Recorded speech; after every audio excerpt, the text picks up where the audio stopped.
مجھے اپنی زندگی میں قاری عبدالباسط عبدالصمد کے ساتھ 1 مہینہ گزارنے کا موقع ملا امریکہ میں. وہ قرآن مجید کی تلاوت کرتے تھے اور میں کبھی اردو کبھی انگلش اس سے متعلقہ کچھ بیان کر دیتا تھا. مجھ سے بہت محبت کرتے تھے. وہ میرا نام نہیں لیتے تھے، انہوں نے میرا نام رکھا ہوا تھا رجل صالح. ہمیشہ پوچھتے تھے این رجل صالح. نماز پڑھانے کا وقت آتا، میں انہیں کہتا جی کہ آپ نماز پڑھائیں. وہ کہتے یہ کیسے پاسبل ہے کہ آپ کی موجودگی میں نماز پڑھاؤں، آپ پڑھائیں گے؟ تو میں تو قرات نہیں جانتا صحیح طرح، لیکن بہرحال وہ میری غلطیوں پہ صبر کر لیتے تھے اور میں نماز پڑھا دیتا تھا. ان کے اندر میں نے ایک خوبی دیکھی، ہر وقت قرآن کی تلاوت کرتے رہتے تھے، ہر وقت. یعنی ہم لوگ تو رمضان میں وقت کا خیال کرتے ہیں نا کہ جی قرآن پڑھیں فارغ نہ بیٹھیں. ان کی پوری زندگی کا یہ معمول تھا. ہم نے اندازہ لگایا کہ وہ شاید 1 قرآن مجید روزانہ پڑھنے کے عادی تھے. ان کے بیٹے سے ہم نے پوچھا، اس نے کہا جی ابو تو ہر وقت بیٹھے قرآن پڑھ رہے ہوتے ہیں، امی کوئی بات پوچھتی ہے تو وہ تلاوت کو ایک جگہ روک کر جواب دیتے ہیں، پھر پڑھنا شروع کر دیتے ہیں.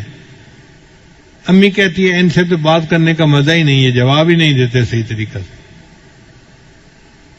اور ان سے پوچھیں تو وہ کہتے ہیں بھائی میں اللہ کا قرآن پڑھ رہا ہوں، مجھے باتیں کرنے کی ضرورت ہی کیا ہے، مجھے کوئی ضرورت نہیں باتیں کرنے کی.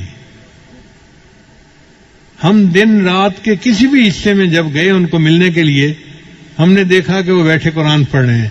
میں نے اپنی زندگی میں اتنا قرآن پاک پڑھتے بہت کم لوگوں کو دیکھا ہوگا.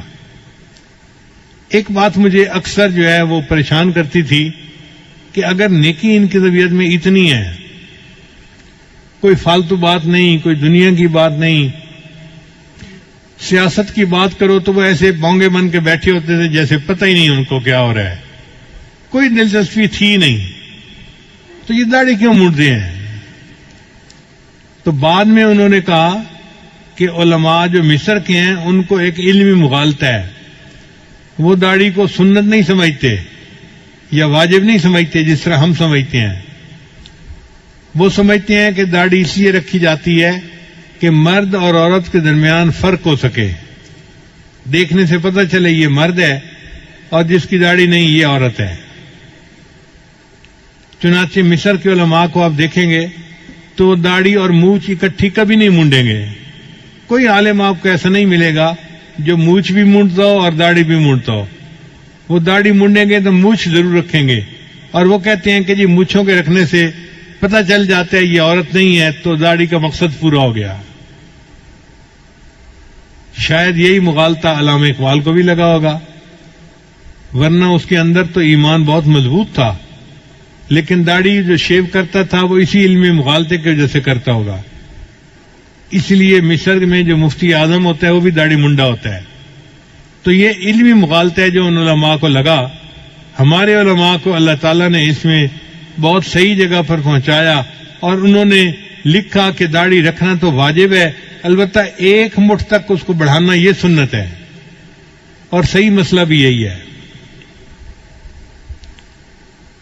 تو بہرحال ان کی ہم نے قرات مختلف موقعوں پہ سنی.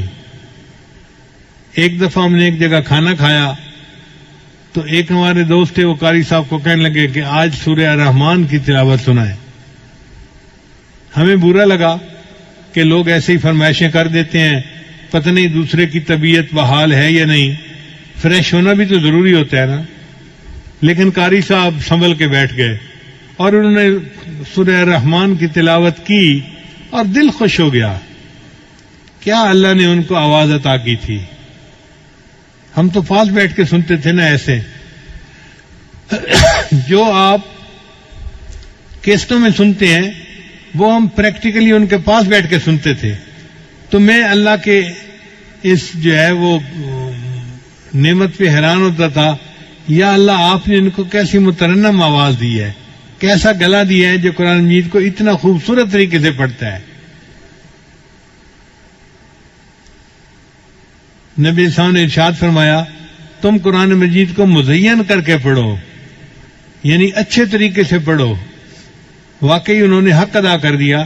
قرآن مجید پڑھتے تھے دل خوش ہو جاتا